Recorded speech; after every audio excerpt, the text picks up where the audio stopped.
the streets of Melrose Park to the trading floor of the Merc. He's fought for every dollar he's ever earned. And now, with personal liberty and our system of capitalism under assault in America, he's here to seize back our rights from the government. With a cigar in one hand and a copy of the Declaration of Independence in the other, he's Sean Thompson. And this is the Sean Thompson Show. Some folks are born made to Damn it, squirrel. I'm going to call an audible again. Why do I read right before the mic goes on? Think we're going to go after one thing? We're going after another, and I'll tell you why. When I log into all these sites to watch the mafia, the Democrat mafia, root against America is really an amazing thing. Growing up at a time when you may have nuanced disagreements, but everybody wanted the country to succeed. So now what's happening are a couple of different things. Number one, they're celebrating the Dow Jones going down 878 points, which, me too, because I've been telling you for 5 years that it's full of dung. And I told you the same thing after Barack Obama, the thief, the fraud, the con artist who was late on his ghetto Bentley when he was a state rep and all of a sudden was going to change Obamacare. Everybody knew what it was going to do. It's up 400%. Premiums average $2,500 for a family of four. And still the morons want to cover it up and they're going to shut the government down. It's not arguing anymore. It's two worlds. Do you understand? One where the scum want to control everybody else's money. And I'll tell you why I'm talking like this right now. I don't ever go on asshat, known as Facebook. I don't. The station does. I don't go on check anything. I really don't. So I get a text from somebody that checks my stuff. And I get a friend of mine who I grew up with, who I liked, but always on the bull dung. You know, I grew up in Melrose Park. Hello? Everybody was on the dung, all interwoven with government and corruption and sitting on their ass collecting a check. And this kid went on to be in the windmill business. He says, I don't know what you're talking about, brother. And I like him. And I hope everybody's good in his family, and he's a wonderful guy. I was in Portland. It's great. I'm in Chicago this weekend. It's great. Now, I'm not arguing with you. You can lie to yourself. You can lie to idiots. But you're not going to lie about reality. The reality of the cost of these imbeciles destroying our once great city, destroying everywhere they touch, is why they should be controlled to just ruining our once great areas. The idea that you would let these imbeciles from Chicago, from Delaware, anywhere the Democrats have destroyed the quality of life, you're going to let them go to Washington, D.C. and control policy? That, to me, is insanity. And when you look at the national debt from before Barack Obama to after that moron, you're talking $30 trillion. You think I give a rip if the Dow Jones is down 878 points? That's actually good for the dollar if you knew anything about money and economics and what hardworking Americans transact their currency in. Most hardworking guys, they don't give a rip about that Dow. They're worried about paying the bills. So when the Dow goes down, the buying power of my dollar goes up. That's just one thing. And then I was reminded of, he had dementia, but before that, he was a fracking moron from Delaware, Joe Biden. A moron. Bidenomics. You mean ghettonomics? The same ghettonomics that destroys everywhere there's a Democrat? And I remember as we watch all this talk of the snub to Donald Trump of the Nobel Peace Prize. Well, don't they also give economic degrees or economic awards? The Nobel laureate. Oh, really? Like the same morons that said Bidenomics was going to be good? And one president, one with dementia and dirty pants, one who had just soiled his trousers, one added $9 trillion to the debt in 4 years. That is more than the country accumulated in 236 years. One. But he had all the support of the Nobel laureates. Well, here's a little message to all you Nobel fans. Kiss my firm ass. Today, 15 recipients of the Nobel Prize in Economics released a letter in support of the president's Build Back Better plan, including 4 Nobel Prize winners recently highlighted in an open letter. 17 Nobel laureates who have Here, I got your Nobel Prize right here. Like Sherman. That's what it's good for, you morons. This will help address inflation. 14 Nobel laureates in economics said it'll actually bring down the cost. It will reduce the deficit, and it will totally paid for, and it's going to reduce inflation. 17 Nobel laureates in economics. 15 Nobel laureates in economics released a letter yesterday. 17 Nobel Prize winners in economics have said, spontaneously wrote to me together. And 14 Nobel laureates in economics wrote to me telling me that it will also diminish the impact of inflation. And I told you about the impact of... Don't worry. He's walking around a circle right now with a changing table in the middle saying, did I win? Stupid son of a dog. And every moron that voted for him. Shut your ass up.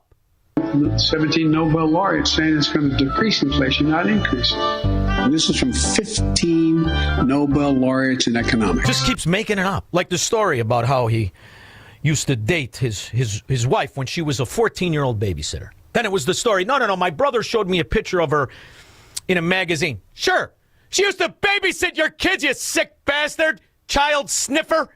Cool. Because this agenda, the one I'm talking about, mine, 17 Nobel winners of the economics have written a letter just about 3 weeks ago to me affirming that this bill would ease long-term inflationary pressures. 14 Nobel laureate economists I mean, it's and if you factor in with the cost and the destruction of the dollar, the inflation under this stupid son of a dog, in 4 years, $9 trillion on the national debt and 30% inflation. And these are the fracking morons. What are you going to do? You're going to give me an award? You're going to agree with me on the nuances of Keynesianism? You're all morons. Over $1.3 billion. And they would vote for that stupid son of a dog again, as they voted for that office whore who was his vice president. So now when you talk about the shutdown, here's how it works, stupid. All you have to do is have the Senate vote yes on all the things they voted for. The only party that can shut down the government are the moron Democrats. You say this is a Republican shutdown, but it's Democratic senators who are withholding their votes on what is called a clean resolution. That means no strings attached, which is... These are Democrat morons, by the way. All Democrat morons who fluffed up. Now it's the end of the road meeting. And what I like about this, personally, is the way that Joe Biden lied about the economy. Wasn't just through printing up $9 trillion in excess of all the money they collected from everybody. They faked the employment numbers because they hired suck-ons. Government suck-ons. And I believe I said after Donald Trump was too big to rig the election in 2024, if you were hired under Joe Biden, if you got a contract under Joe Biden, if your business got a loan under Joe Biden, be nervous because the party's over. Now, fire everybody and release the AI. And quite frankly, Leader, that you and other Democrats have advocated for in the past. Take a look. You do not use the threat of shutting down government to try to advance. How come nobody asked her about the Dow Jones closing 878 points? I mean, after all, her return on investment is greater than any trader in the history of stocks. The inside trading drunk whore. Nobody asked her. How about Ro Khanna? He's right underneath her. 180 million in inside stock trades since 2018. Anybody ask these two idiots? Hey, morons, what do you guys think of the economy, you thieves? Your policy agenda. First thing that the House has to do is pass a clean 6 weeks. Harry Reid. Oh, I can't. This is why, Squirrel, when people say, aren't you afraid, you're not always talking about the right thing and the right thing. This is the upside for a guy like me. Because in the worst case scenario, and I end up with Beelzebub in Haiti, I'm going to find this crooked son of a dog, and I'm going to beat his ass every day for eternity. A continuing resolution that is at the fiscal year 2023 level. Now, this is before he went to the Diddy party, where he made an illegal alien dress up like Fidel Castro before he baby oiled him up from hat to toe. Is the only way forward.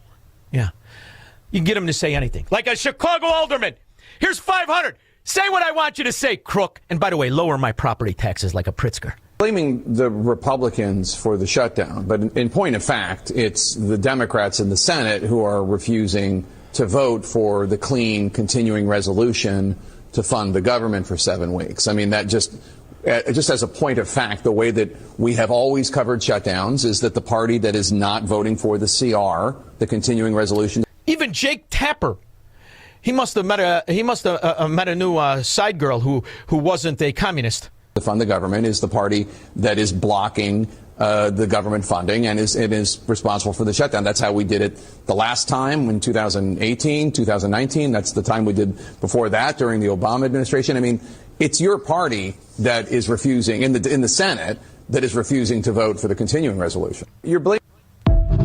So what you're doing here is you're watching even the most efficient, pathological, schizophrenic, lying frauds, Democrats, find a rebuttal against the people who sold you that Joe Biden could tie his shoes, let alone figure out what a Nobel laureate was. And these are the people that hid and still hide that one president added more to the national debt than the entire country could accumulate in 236 years. And that moron still has supporters out there. And most of those supporters are profiteers. Either they were in on that green energy bulldung scam, from windmills to solar, in the face of Ivanhoe and Solyndra and the electric cars swindle and everything else. Windmills and solar suck. They don't provide any energy.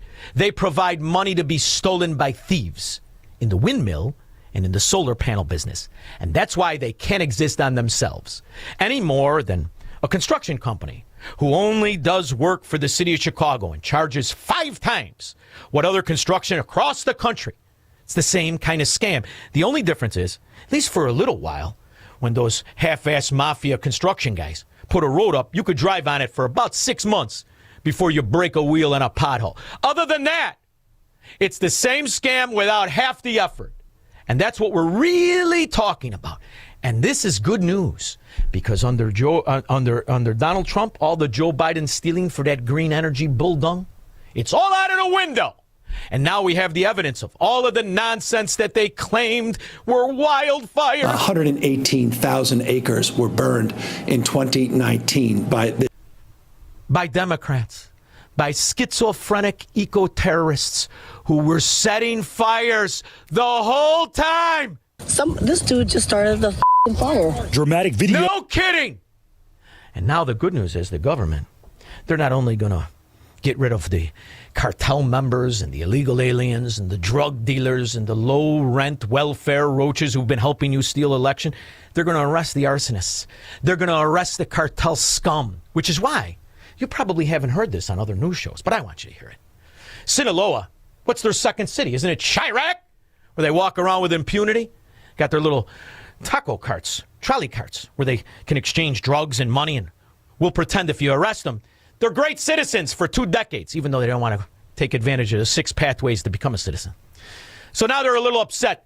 All the cartel gringo, what do they call themselves with their big buckle and the pointed shoes? It doesn't matter. Let's call them scumbags. They're all nervous. A powerful faction of Mexico's Sinaloa cartel warned that they are going to kill American citizens in popular tourist locations. The warning, delivered via public banners known as narco mantas, highlights the dangers in the cartel's war against U.S. law enforcement, who are working to stop human trafficking and the flow of illegal drugs into the United States. The threats were first seen in the resort town of Los Cabos, a destination once considered safe for Americans, but is now ground zero for cartel infighting. 2 banners. I don't know why the hell you'd go there anyway. It's the year 2025. You still can't touch the frackin' salad. The hell are you going there? Without our money, they'd be selling blankets out of a teepee, these morons. 312-642-5600. This is the Sean Thompson Show on AM 560. The Answer.